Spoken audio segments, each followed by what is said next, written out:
Amém? Leiamos. Chegaram os filhos de Judá a Josué em Gigal, e Caleb, filho de Jefoné, o queneneu, lhe disse: Tu sabes o que o Senhor falou a Moisés, homem de Deus, e Cades Barnea, a respeito de ti? Tinha eu 40 anos, quando Moisés, servo do Senhor, me enviou de Cades Barnea para espiar a terra. Eu lhe relatei como sentia no coração, mas meus irmãos que subiram comigo desesperaram o povo. Eu, porém, perseverei em seguir o Senhor meu Deus. Então Moisés naquele dia jurou, dizendo: Certamente a terra em que puseste o pé será tua e de teus filhos em herança perpetuamente, pois perseveraste em seguir o Senhor meu Deus. Eis agora o Senhor me conservou em vida, como prometeu, 45 anos desde que o Senhor falou essa palavra a Moisés, andando Israel ainda no deserto. E já agora sou de 85 anos. Estou forte ainda, como no dia em que Moisés me enviou. Qual era a minha força naquele dia, tal ainda agora para o combate, tanto para sair a ele como para voltar. Agora, pois, dá-me esse monte de que o Senhor falou naqueles dias, pois naquele dia ouviste que lá estavam os anaquins, e grandes e fortes cidades. O Senhor, porventura, será comigo para o desapossar, como prometeu. Josué abençoou e deu a Caleb, filho de Jefoné, Hebrom em herança. Portanto, Hebrom passou a ser de Caleb, filho de Jefoné, o queneneu, em herança até o dia de hoje, visto que perseveraram em seguir o Senhor Deus de Israel. Dantes, o nome de Hebrom era Kiriat Arba. Este Arba foi o maior homem entre os anaquins, e a terra repousou da guerra. No capítulo 15, hein? No versículo 13, a Caleb, filho de Jefoné, porém deu a Josué uma parte por meio dos filhos de Judá, segundo lhe ordenara o Senhor, a saber, Kiriat Arba, isto é, Hebrom. Este Arba era o pai de Enaque. Dali expulsou Caleb os 3 filhos de Enaque: Cesaí, Aimã, Talmai, gerador de Anak. Subiu aos habitantes de Debi, cujo nome era Kiriat Sefer.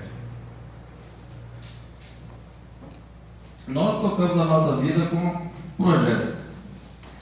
Temos alvos na vida e isso nos motiva a perseguir, a continuar andando, avançando. Então temos projetos pessoais, alvos pessoais, crescer pessoalmente, salvação da família, alvos espirituais, profissional, crescer na empresa, galgar um cargo maior, um salário melhor. Temos alvos profissionais, pessoais, espirituais. Temos sonhos que Deus gera no nosso coração e a gente recebe uma promessa e uma esperança de Deus, e aquela esperança, ela brota do nosso coração e a gente vai andando, esperando que essa promessa, esses sonhos se concretizem. Às vezes demora um pouco, às vezes é rápido. Abraão, por exemplo, teve uma promessa de ter um filho, ia ser pai de uma numerosa nação, esperou 25 anos. José também teve sonhos, teve projetos, teve desejos no coração, teve que esperar 13 anos. Dos 17 anos ele teve os sonhos, só quando tinha 30 anos que ele concretizou o que Deus lhe havia prometido. Davi foi ungido como rei, teve que esperar 15 anos para ser rei de Judá, depois mais 7 para ser rei de todo Israel. Então, às vezes, o nosso sonho demora um pouco. O que Deus nos prometeu passa por um processo e se concretiza no tempo de Deus. E aqui está um homem que recebeu uma promessa de Deus, gerou o sonho no seu coração e teve que esperar 45 anos. É bastante tempo. O contexto aqui vocês todos conhecem. Deus tirou Israel do Egito com mão poderosa, atravessaram o mar em pé enxuto, Ali, após o Mar Vermelho, caminhou por menos de 2 semanas, já estava diante da terra prometida.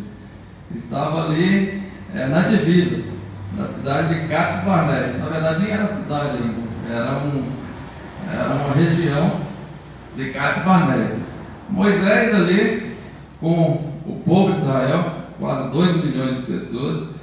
Moisés foi até as 12 tribos, chamou um líder de cada dessas tribos, era um homem extraordinário, com habilidade, inteligente, líder, e desses 12 líderes falou: estamos diante da terra, Deus nos prometeu, vocês 12, vai até a terra, visita, olha, vê como são as coisas lá, se realmente é uma terra boa, quem mora lá, e depois vocês voltem e nos falem.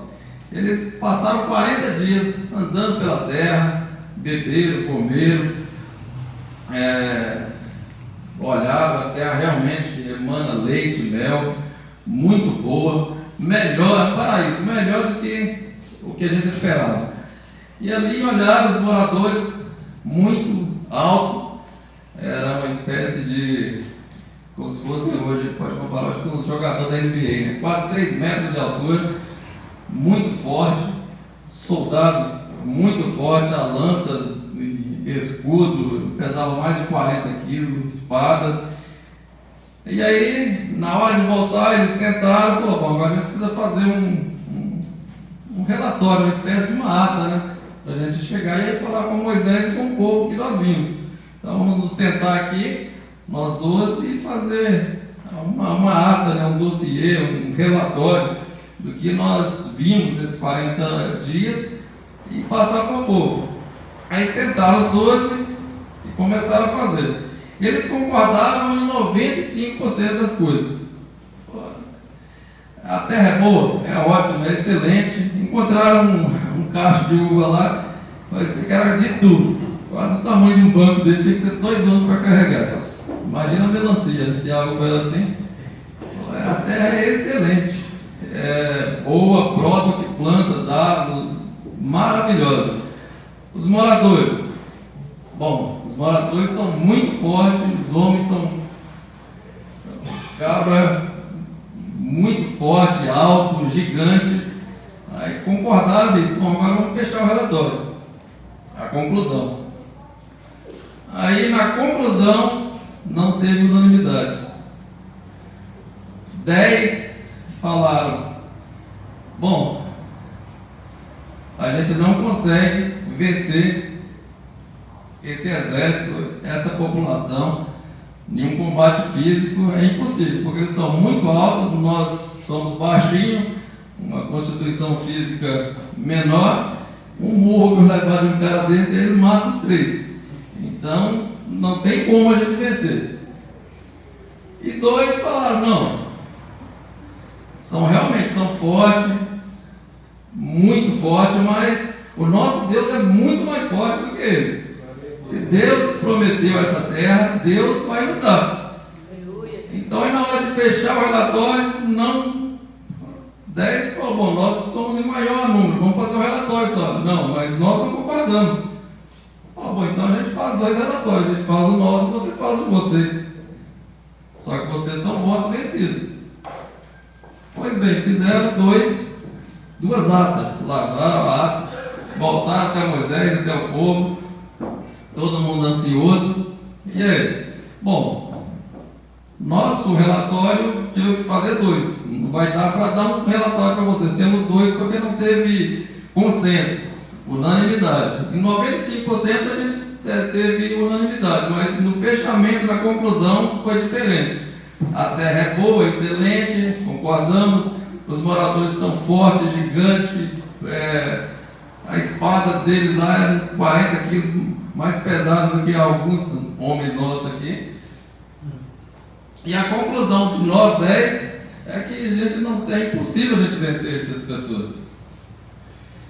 E os 2 falaram: bom, nós concordamos em tudo, mas na conclusão nós desconsideramos, porque eles são fortes, mas nosso Deus é muito mais forte. Ele nos deu a terra, E Ele que vai nos dar força e vai vencer esses gigantes. Esses gigantes não são nada. Se a gente olhar para os gigantes, a gente fica fraco, mas olhando para o nosso Deus, o gigante fica pequenininho. Aqueles 10, a Bíblia diz que o povo ouviu o relatório deles e derreteu. Tem uma versão, inclusive a minha, fala que derreteu o coração de medo, que iria apedrejar os dois espias, Josué e Caleb, e Moisés. Vamos constituir um novo líder e vamos voltar para o Egito. Vamos voltar e voltar a ser escravo.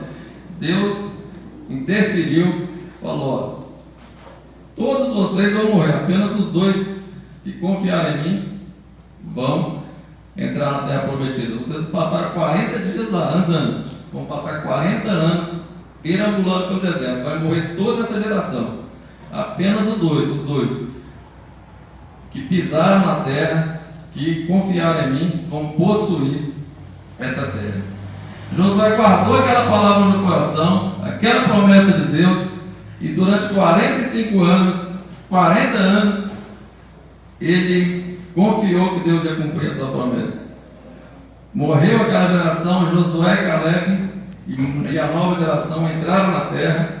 Havia muita terra para conquistar, eles já tinham conquistado talvez um terço da terra, e na hora de repartir ali as terras, aí tal terra é para esse, quando chegou a vez de Caleb. E você, Caleb?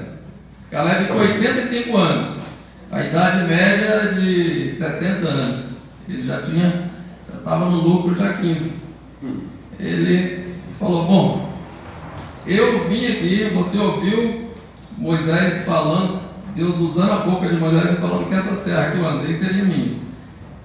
Eu poderia escolher o vale aqui, que já está conquistado, já estou com 85 anos, aposentado, poderia me aposentar, é claro, mas ainda não estou aposentado, e aqui já está conquistado, mas eu quero essa montanha, a maior montanha de Israel, Hebron, quase 1.000 metros, de 924 metros de altitude acima do Mediterrâneo, habitada pelos maiores gigantes da Palestina. Cidade fortificada, murada, então tinha que vencer primeiro a parte geográfica, né? Subir. Quem já subiu o morro é muito ruim. Os gigantes jogando pedra lá, flecha rolando, e vencer os gigantes. Então, com 85 anos, ele ainda tinha ânimo para um novo desafio, porque confiava que Deus tinha prometido e ele era fiel para cumprir a promessa. Josué deu permissão, é sua, ele foi, expulsou os gigantes, assumiu a terra. Então, isso nos dá algumas lições de como esperar os sonhos de Deus, como tomar posse da promessa de Deus, nesse percurso entre o sonho e o concretizar. Porque, primeiro, sempre haverá gigantes entre o seu sonho e você. Você está aqui, o sonho está lá, mas no meio tem gigantes. Hebron era uma cidade de gigantes, homens muito fortes, e ali era um grande obstáculo para Caleb e para o povo de Israel. E ali ele tinha que vencer. Então saiba que sempre haverá gigantes. Você tem um sonho, Deus falou com você, você tem uma promessa, vai haver gigante no meio, você vai ter que vencer esses gigantes. Os acomodados preferem escolher o vale. Não, vamos ficar por aqui mesmo, que já está bom, a terra não é tão boa, é muito baixa, mas está conquistada. Porque o acomodado, ele sempre prefere a coisa mais fácil. Por exemplo, é mais fácil você desistir, se acomodar, do que lutar, do que avançar. Mas a promessa é para aqueles que avançam, aquilo que vai para cima. Então, lutar pelo seu casamento causa mais dificuldade do que você desistir, optar pelo divórcio.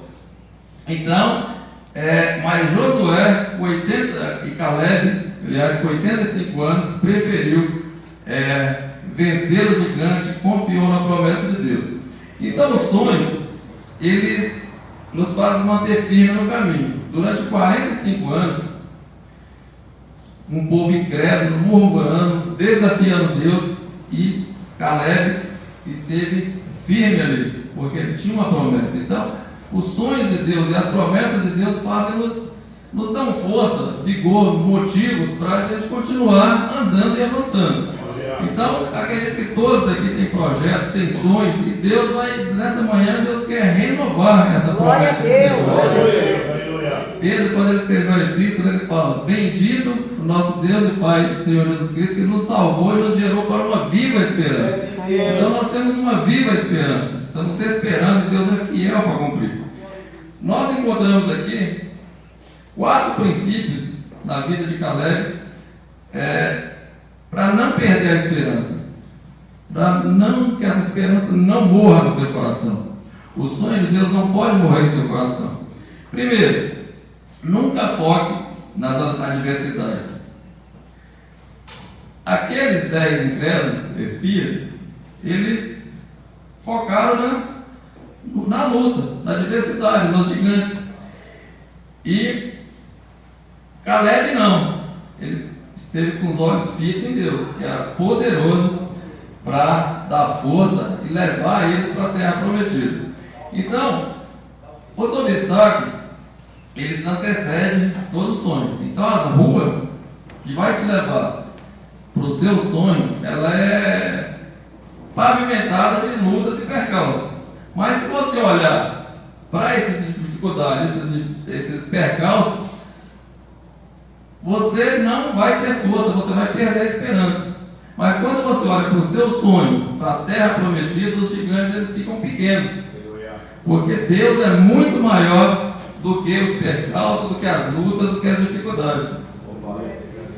Então Caleb ele estava no deserto, mas o coração dele não estava no deserto. O coração dele se sentia na terra prometida, no que Deus havia prometido para ele. Ele ia tomar posse do que Deus tinha dado. Então quem está com o coração no sonho, no projeto, sabe que o deserto é temporário, é por um período. Em breve você vai tomar posse do seu sonho, o sonho vai se concretizar. Glória a Deus. Então, o deserto ele perde a força, a luta, os percalços, a dificuldade não é tão forte quanto as promessas de Deus. O salmista diz o seguinte: muitas são as aflições do justo, mas o Senhor de todas os livra. Então, o segredo é manter o foco em Deus, o autor da nossa salvação. Então, nunca foque nas adversidades, em primeiro lugar. Em segundo lugar, nunca se deixe levar pela maioria. Tenha um espírito diferente. Tem algumas passagens aqui, 2 versículos, que falam que ele teve um espírito diferente. A maioria não acreditaram na promessa de Deus. Eles foram votos vencidos. Mas nele houve um espírito diferente. Então, você tem o Espírito Santo, você tem um espírito diferente. Então, não se deixe levar pela maioria. Não se deixe.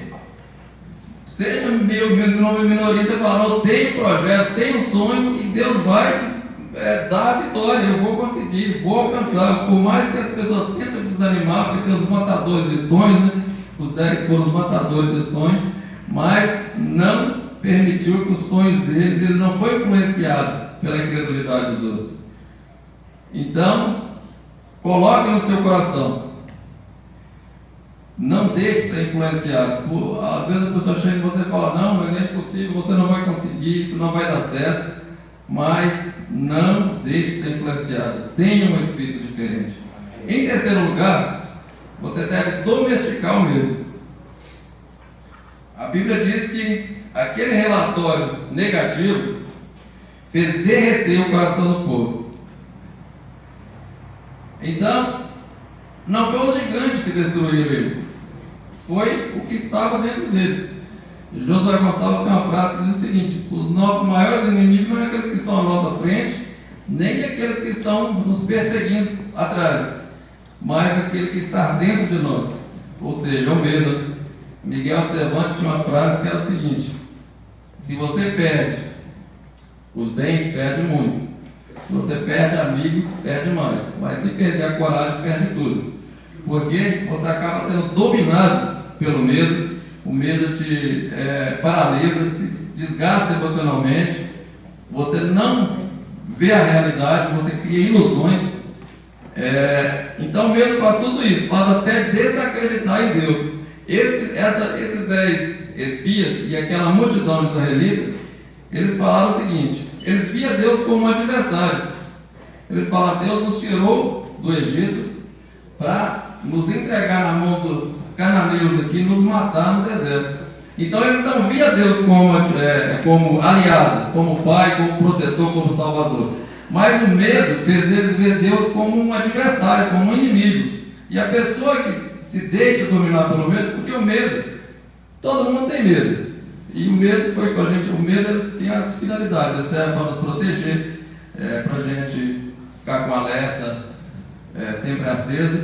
Mas quando o medo nos domina, aí é um grande perigo. E o que aconteceu aqui foi que o medo os dominando. E quando o medo domina a pessoa, ele vê Deus como inimigo. Eu estou passando isso, essa luta, mas porque Deus está me castigando e nada vai dar certo. Ele não passa a ver Deus como um aliado, como um pai, como um salvador, mas como um adversário. Foi o que aconteceu com eles. E o que a Bíblia nos fala 355 vezes é: não tenha medo, ou seja, não tenha medo. Não tenha medo. E não é um conselho, é uma frase que está no imperativo, é uma ordem: não temas, confie em Deus, lance fora o medo. Ou o medo vai lançar fora a sua fé, ou a sua fé vai lançar fora o medo. Os dois não podem habitar junto na pessoa.